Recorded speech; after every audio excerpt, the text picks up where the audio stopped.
Oui, bonjour, chers élèves. Donc, aujourd'hui, on va passer à la leçon numéro 3, qui va consacrer la partie théorique du chapitre 2, intitulée Le potentiel électrique. Donc, avant de commencer par qu'est-ce que c'est qu'un potentiel électrique, on va revenir un peu vers l'arrière. On a vu que si on a un milieu dans lequel se trouve un champ électrique extérieur, qu'on place dans ce milieu une charge électrique, donc cette charge va subir une force électrique Fe égale Q fois E.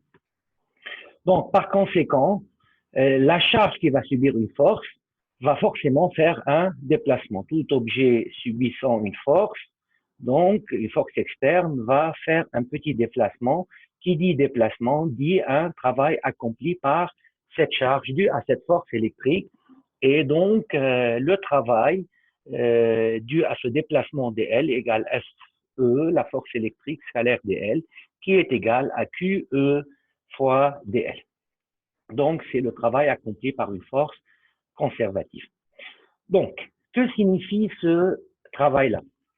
Donc, ce travail, en fait, il correspond à une diminution de ce qu'on appelle énergie potentielle. Donc, on va revenir un peu sur une petite vidéo pour expliquer qu'est-ce que c'est qu'une énergie potentielle. Si j'ai, par exemple, un milieu quelconque, j'ai un champ électrique E. OK? Donc, dans ce milieu, donc, supposons que ce champ électrique qui provient d'un objet chargé, d'une charge élémentaire, etc., peu importe. Je place une charge Q positive. Donc, d'après la relation F égale Q fois E, donc, cette charge va subir une force. Donc, qui dit une force, dit elle va faire un petit déplacement. Bon, on va considérer le petit déplacement. Donc, elle va fournir un travail. Ce travail, en fait, il est dû à quoi? Si j'enlève la charge de ce point, OK, que je la replace, donc j'ai placé cette charge et on imagine là, donc là, on passe par une imagination. Je place mon doigt sur cette charge. Qu'est-ce que je vais ressentir dans le doigt? Donc, dans le doigt, je vais ressentir une certaine énergie. OK? Donc, l'énergie ressentie par mon doigt, elle correspond à ce qu'on appelle l'énergie potentielle. يعني انا هالضغط اللي عم بحسه باصبعي هون لما نحط ايدي على الشارج، اكيد انا ما حفيني احط ايدي على الشارج، بس عم بتخيل انه cette énergie-là que je ressens dans mon doigt, cette énergie correspond à une énergie potentielle. Donc, c'est une énergie qui est emmagasinée dans cette charge due à ce champ électrique. Donc, si je lâche mon doigt de cette charge, qu'est-ce qu'elle va faire cette charge? Elle va se déplacer, donc elle va fournir un travail. Donc, ce travail, il provient d'où? Il provient de l'énergie potentielle emmagasinée dans cette charge. C'est pour cela, donc, le travail accompli par cette charge pour se déplacer, il correspond à une diminution de l'énergie potentielle. C'est-à-dire, prenons un autre exemple. Supposons maintenant que j'ai une charge Q, plus Q, OK? Forcément, qui va créer un champ électrique, mais on ne va pas parler du champ électrique, on va parler d'une charge Q et une autre charge petit q, OK? Qu'amène positif. Entre ces deux charges, il va y avoir une force répulsive. Donc, la force, elle est vers ici. Donc, force répulsive implique un déplacement de la charge. Si je place mon doigt sur cette charge, je vais ressentir une certaine pression. OK? Donc, j'enlève mon doigt, il va y avoir un déplacement, donc un travail fourni par cette charge, supposons que la charge, elle est arrivée ici. OK? À votre avis, si je replace mon doigt ici, est-ce que je vais ressentir la même pression ou bien une pression supérieure ou bien une pression inférieure? Bien évidemment, je vais ressentir une pression inférieure car la charge s'est éloignée de cette charge du Q. OK? Donc, entre les deux points A et B, où la charge s'est déplacée, j'ai ressenti une énergie au point A plus élevée que l'énergie au point B, l'énergie potentielle. Donc, ce qu'on appelle, lorsque la charge est passée de A vers B, il y a eu une diminution de l'énergie potentielle.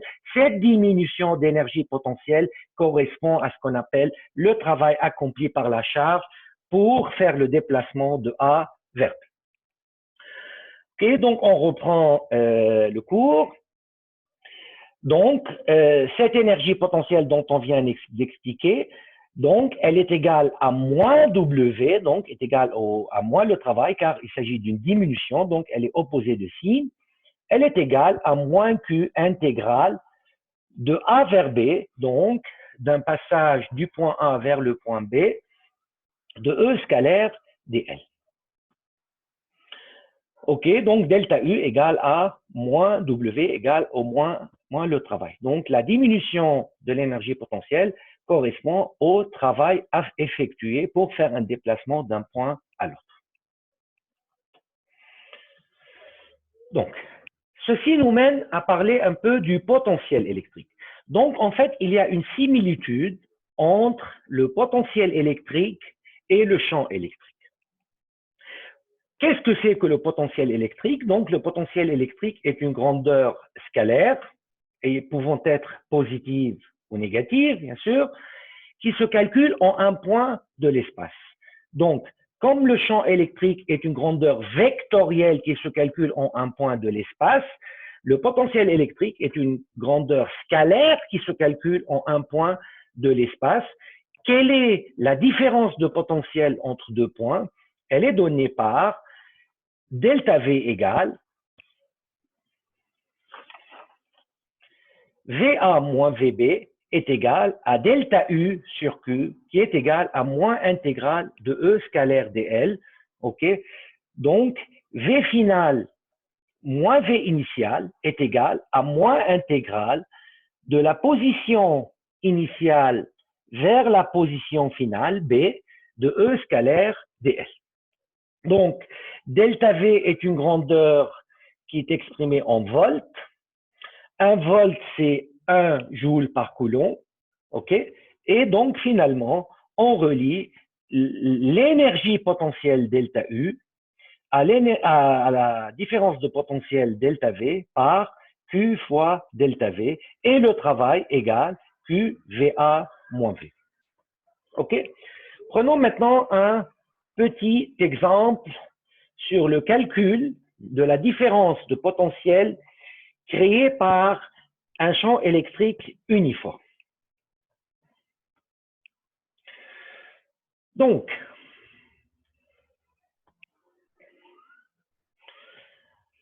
dans ce cas, on a un champ électrique uniforme, OK? Et on va calculer la différence de potentiel entre deux points A et B, OK? Donc, tel que A est la position initiale et B est la position finale. En appliquant la formule, VB moins VA égale à moins intégrale de A vers B de E scalaire dl. Or, E scalaire dl, c'est quoi E scalaire dl? Donc, c'est E dl cosinus θ. Or, E est uniforme, donc E est égal à une constante, donc E quitte l'intégrale, intégrale de dl cosinus θ. Or, d'après la figure ici, dl cosinus θ, ce n'est autre que la projection du vecteur dl sur l'axe des x. OK? Et donc, la projection de dl sur l'axe des x, c'est dx. Donc, l'intégrale devient, dans ce cas-là, VB moins VA est égal à moins E intégrale de 0 jusqu'à d, car la variable x correspond à une intégrale de 0, supposons que l'origine c'est au niveau du point A, OK, vers le point B, donc vers le niveau de B sur l'axe des x, est égal à moins E fois B. OK? Donc, par conséquent, delta U, qui est égal à QVB moins VA, est égal à moins QE fois B. Deuxième exemple, on va parler du potentiel électrique créé par une charge ponctuelle.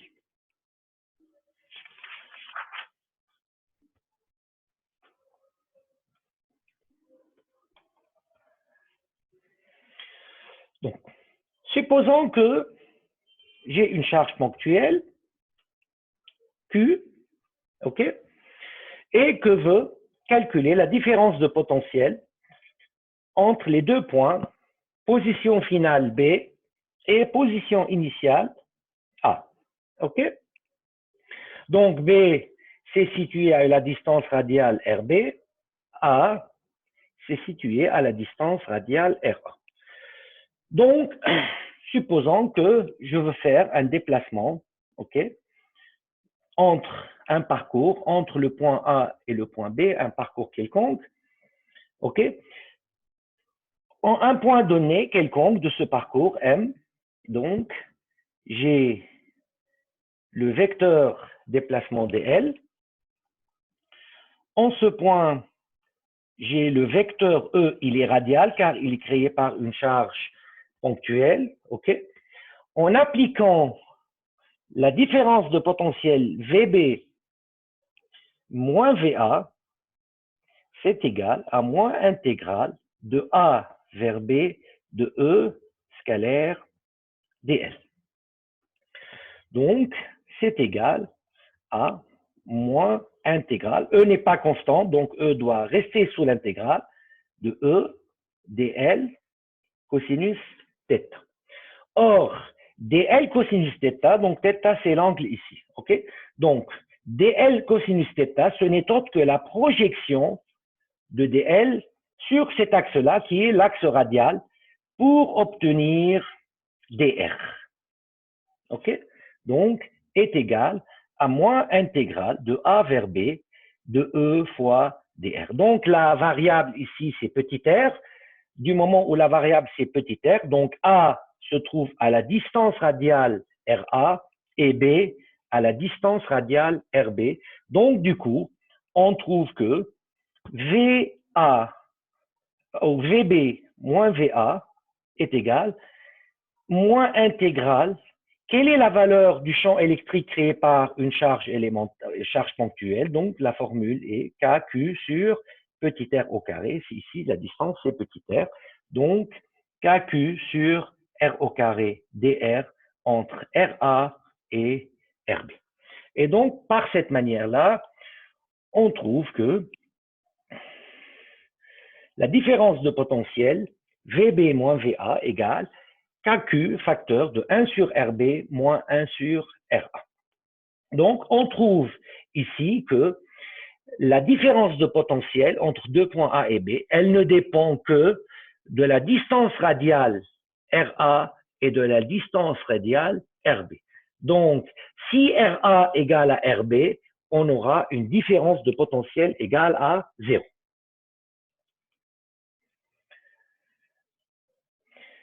Maintenant, si on veut calculer le potentiel électrique créé en un point donné de l'espace, créé par une charge ponctuelle en un point donné de l'espace, on prend un autre point à l'infini. Donc, la formule obtenue auparavant devient VB moins V infini égale KQ 1 sur RB moins 1 sur infini. Or, vous pouvez tous l'imaginer qu'une charge ponctuelle donne un potentiel à l'infini égal à 0. Donc, une charge ponctuelle n'a aucun potentiel en un point situé à l'infini. C'est la logique de toute façon. Et d'ailleurs, ça va être une notion. Donc, tout objet chargé de dimension finie en un point situé à l'infini donne un potentiel nul. Donc, ceci nous mène à parler du potentiel électrique créé par une charge ponctuelle en un point situé à une distance petit r de la charge. Si on a plusieurs charges, on va voir ça dans l'exemple suivant. Donc, si on a plusieurs charges, on dit que le potentiel en un point créé par plusieurs charges élémentaires est égal aux sommes des potentiels créés par chacune de ces charges. Voilà une première application. Donc, qu'est-ce qu'on a dans cette application-là? On a trois charges ponctuelles. La première charge, c'est la charge plus 2Q. La deuxième charge, c'est la charge moins 2Q. Et la troisième charge, c'est la charge plus 3Q. Donc, ces trois charges sont placées sur les trois sommets d'un rectangle. Donc, Au point B, on place la charge moins 2Q. Au point C, la charge plus 3Q. Et au point D, la charge plus 2Q. La question est de calculer le potentiel électrique créé par ces trois charges au point A. Donc, forcément, pour trouver le potentiel créé par ces trois charges au point A, on va dire que le potentiel VA est égal. Le potentiel créé par la première charge au point A, c'est quoi? C'est K fois moins 2Q sur petit a. OK? Q, moins 2Q, j'ai mis moins 2Q car le potentiel peut être négatif comme il peut être positif. Plus le potentiel créé par la charge plus Q au point A, donc c'est K plus 3Q sur C, plus le potentiel créé par la charge en D, qui est 2Q, au point A. Donc, et on trouve par simple calcul le potentiel créé par ces trois charges au point A. OK, donc dans cet exemple, on a vu tout simplement comment calculer le potentiel électrique créé par plusieurs charges ponctuelles en un point donné de l'espace. Passons maintenant à la relation entre le champ électrique et le potentiel électrique. Donc, comme nous l'avons dit tout à l'heure, dV égale moins E scalaire dL. Donc, or, dL, c'est un vecteur déplacement qui peut être représenté dans l'espace comme étant un vecteur OM, DOM. OK? Donc, moins E scalaire dL égale à moins E fois DOM. Donc, pour mieux comprendre, on peut faire tout simplement un petit rappel. Donc, si par exemple, voici, donc j'ai un espace X, Y, Z. OK, on va prendre un espace bidimensionnel pour simplifier. OK, donc si j'ai un petit déplacement dl, ce petit déplacement dl, par une simple translation, il peut être représenté par le vecteur OM, donc, et on l'appelle DOM. OK, pour mieux le projeter sur X et sur Y. Donc, dans le cas où V est une fonction, car le potentiel, il peut être une valeur constante, comme il peut dépendre des coordonnées de l'espace X, Y, Z. Donc, la différentielle de V, comme V dépend des trois variables X, Y, Z, donc c'est la dérivée partielle de V par rapport à X fois dx, c'est une différentielle tout simple, mais en fonction de plusieurs variables. D'autre part, E ayant les coordonnées EX, Y, Z, on peut écrire E scalaire dl est égal à E scalaire DOM est égal à EX dx plus EY dy plus EZ dz. Donc, or, dV égale à moins E scalaire dl, par une simple identification, on peut constater que EX égale à la dérivée partielle moins la dérivée partielle de V par rapport à X, EY c'est moins la dérivée partielle de V par rapport à Y, EZ égale moins la dérivée partielle de V par rapport à Z. Donc, d'où la relation E égale à moins gradient de V. Le gradient est un opérateur vectoriel qui, à partir d'une grandeur scalaire, nous donne un vecteur. Donc, à partir d'une grandeur de potentiel scalaire, V, on obtient une grandeur vectorielle E telle que, selon X, on a moins dV sur dx, selon Y, moins dV sur dy, selon Z, moins dV sur dz. Donc, logiquement, si le potentiel ne dépend que de X, c'est-à-dire que le champ électrique associé va avoir qu'une composante selon X. S'il dépend de X et de Y, il va avoir une composante selon X et selon Y, et pareil pour Z.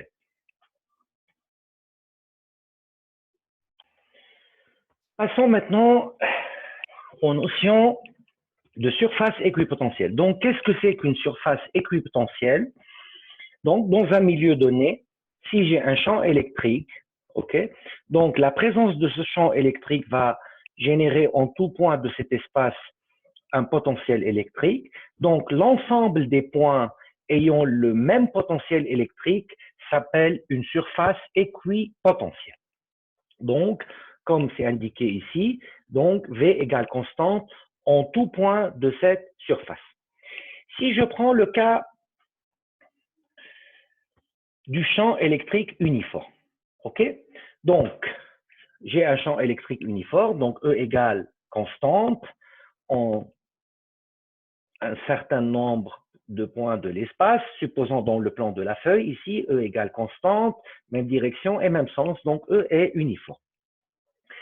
Si je prends un plan perpendiculaire aux lignes de champ, donc le plan présenté ici, il est perpendiculaire, et que je veux regarder la différence de potentiel entre deux points A et B qui sont présents dans le plan. Ok?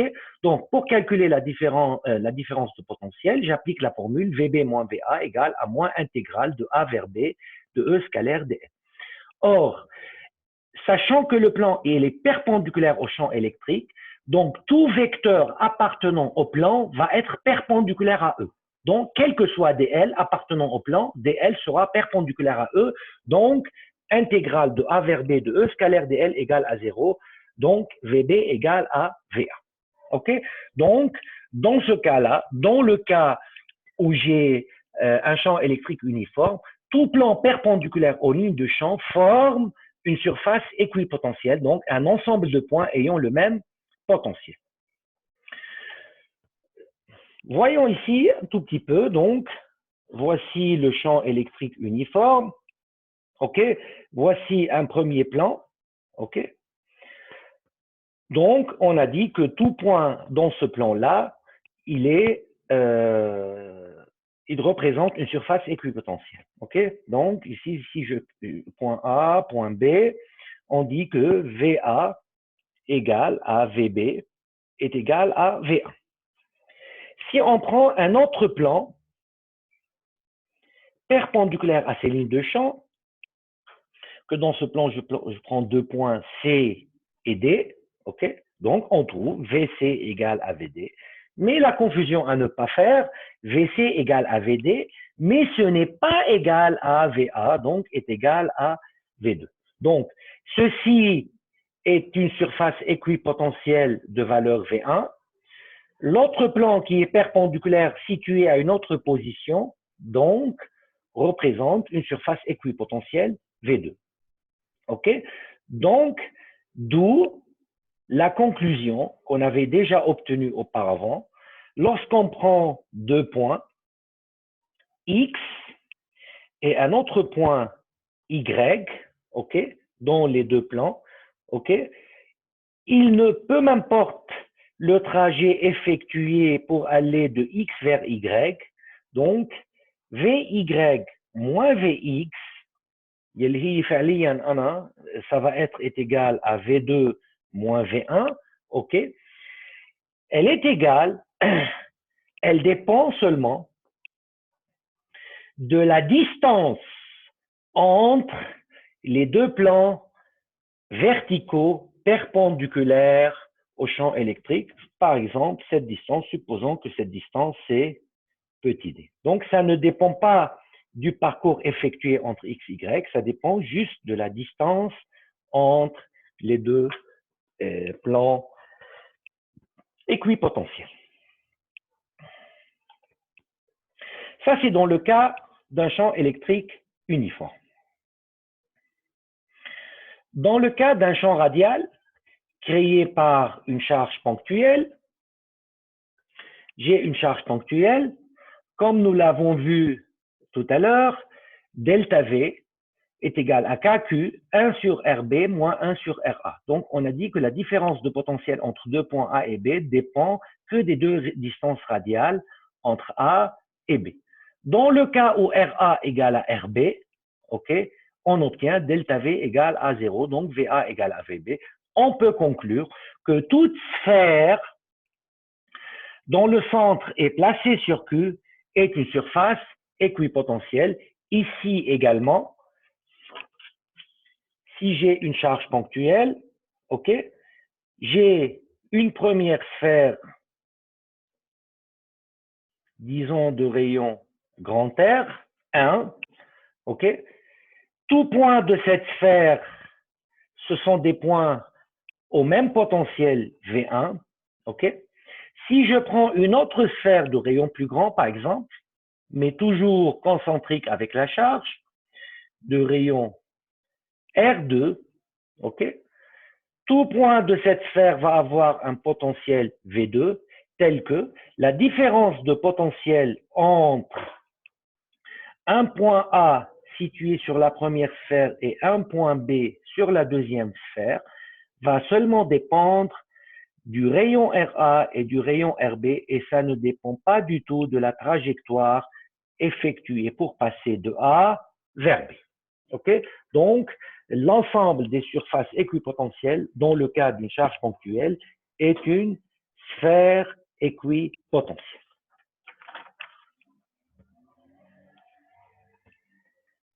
Donc, on arrive au dernier paragraphe de ce cours. Jusqu'à maintenant, on a traité tous les cas où on avait une charge ponctuelle.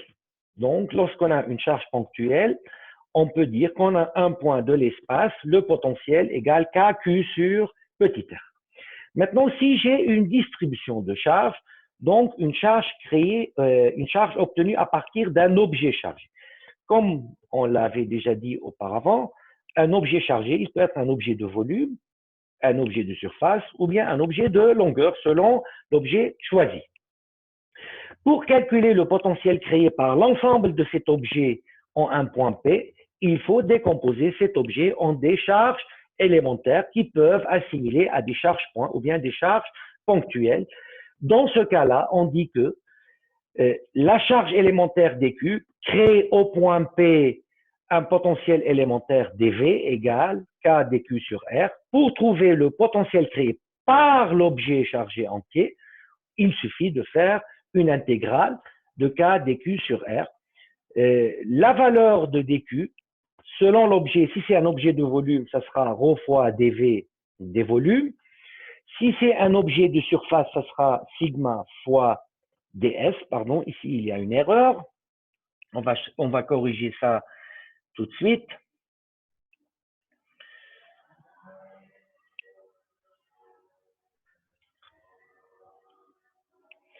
Donc ici c'est sigma fois ds.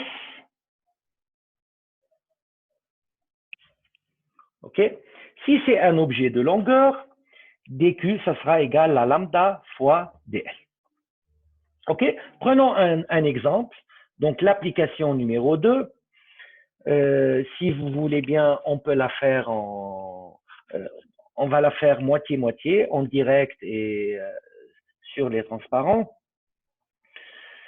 Donc, dans l'application numéro 2, qu'est-ce qu'on a? On a un anneau chargé uniformément à travers sa longueur. On avait déjà traité l'anneau chargé, mais pour calculer le champ électrique. Et on demande de trouver le potentiel électrique créé par l'anneau en un point P situé à une distance X sur l'axe de l'anneau. Donc, qu'est-ce qu'on va faire? Je rappelle, ici, on n'a pas besoin de la notion de la symétrie, car on n'est pas en train de calculer une somme vectorielle. On est en train de calculer une somme de scalaires. Essayons de résoudre cet exercice ensemble. Donc, qu'est-ce qu'on a?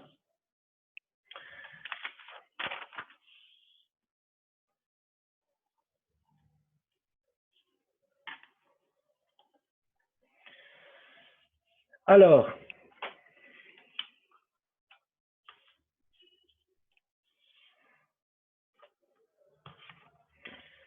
on a un anneau.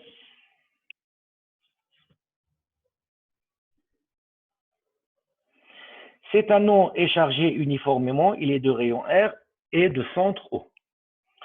Sur l'axe de cet anneau, donc imaginez l'anneau, il est perpendiculaire au plan de la feuille. OK? J'ai un point P qui est situé à une distance X. OK? Et on doit calculer le potentiel créé, le potentiel VP, créé par cet anneau au point P.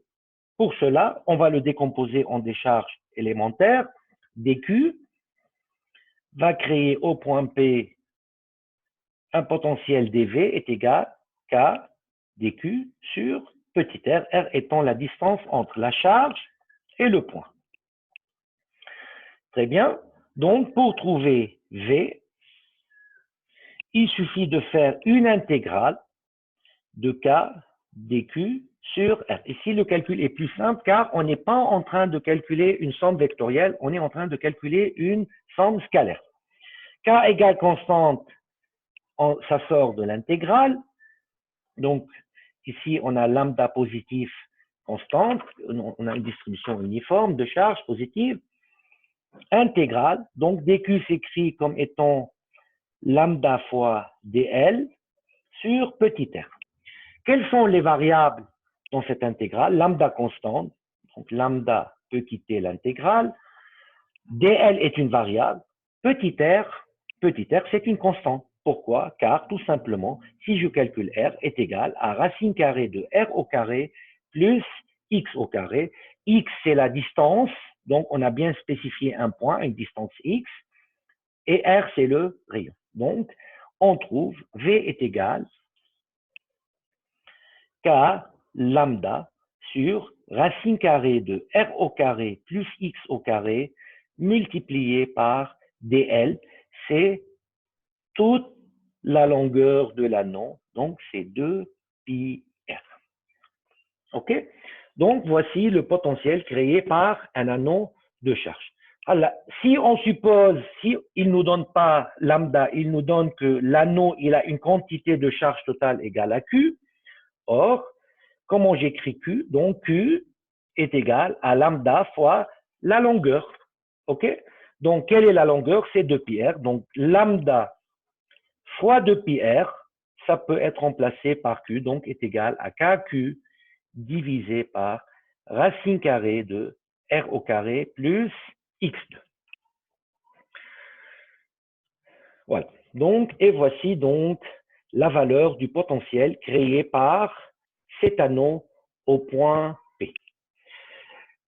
Comme on a vu auparavant qu'il y a une relation entre le potentiel électrique et le champ électrique, donné par E égale à moins gradient de V. Moins gradient de V, c'est moins. Dérivée partielle de V par rapport à X, dérivée partielle de V par rapport à Y, dérivée partielle de V par rapport à Z. Or, le potentiel ici, il ne dépend que de X. Okay? X, c'est sûr, X, elle peut être considérée comme une constante, mais je peux deviner que le potentiel, pour toute valeur de X située sur l'axe des X, donc le point obligatoirement doit être sur l'axe des X, on peut trouver une valeur de potentiel différent. Donc, dans le cas où on fait varier X le long de l'axe des X, on peut trouver le champ électrique E en dérivant tout simplement le potentiel par rapport à X par une simple dérivation. Okay? On trouve que E est égal à moins KQ X divisé par X2 plus R2 à la puissance 3,5. Juste pour rappeler la forme qu'on avait déjà obtenue pour le champ électrique. Donc, on a que E au module est égal à KQX sur X2 plus R2 à la puissance 3,5. Or, nous, on avait trouvé cette valeur en fonction de lambda, et elle est égale à K fois Q, c'est égal à lambda fois 2πr fois X.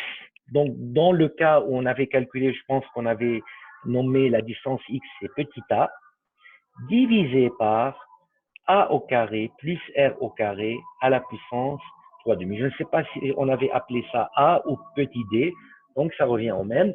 Et voici la valeur de E qui aura juste une composante selon X, car le potentiel ne dépend que de X, 0 selon Y et 0 selon Z, comme c'est indiqué ici. Bon, on est كتير واضحة هذا. Donc, c'est KQX sur X2 plus R2 accent 3,5, 0, 0. OK, donc avec cette partie-là, on a terminé la partie court du chapitre 2 et je vous reverrai pour les exercices. Merci de votre attention et j'espère que j'ai été clair dans mes explications. À bientôt.